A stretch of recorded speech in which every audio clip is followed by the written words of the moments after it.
এবার আমার মাছগুলো ভাজা হয়ে গেছে, আস্তে আস্তে আমি প্লেটে তুলে নেব। এইভাবে আমি বাকি মাছগুলোকেও ভেজে নেব।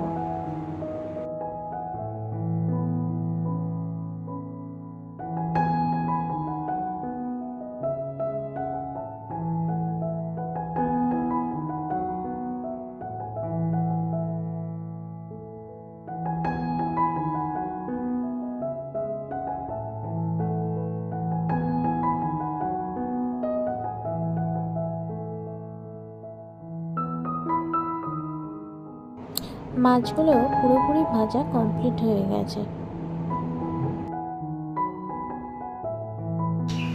এখানে আমি আলু আর চিচিড়ে কেটে নিয়েছি, আর একটা প্লেটে আমি পেঁয়াজ কেটে নিয়েছি। এটা আমি মাছের মাথা দিয়ে তরকারি বানাবো। কড়াইতে আমি কেটে রাখা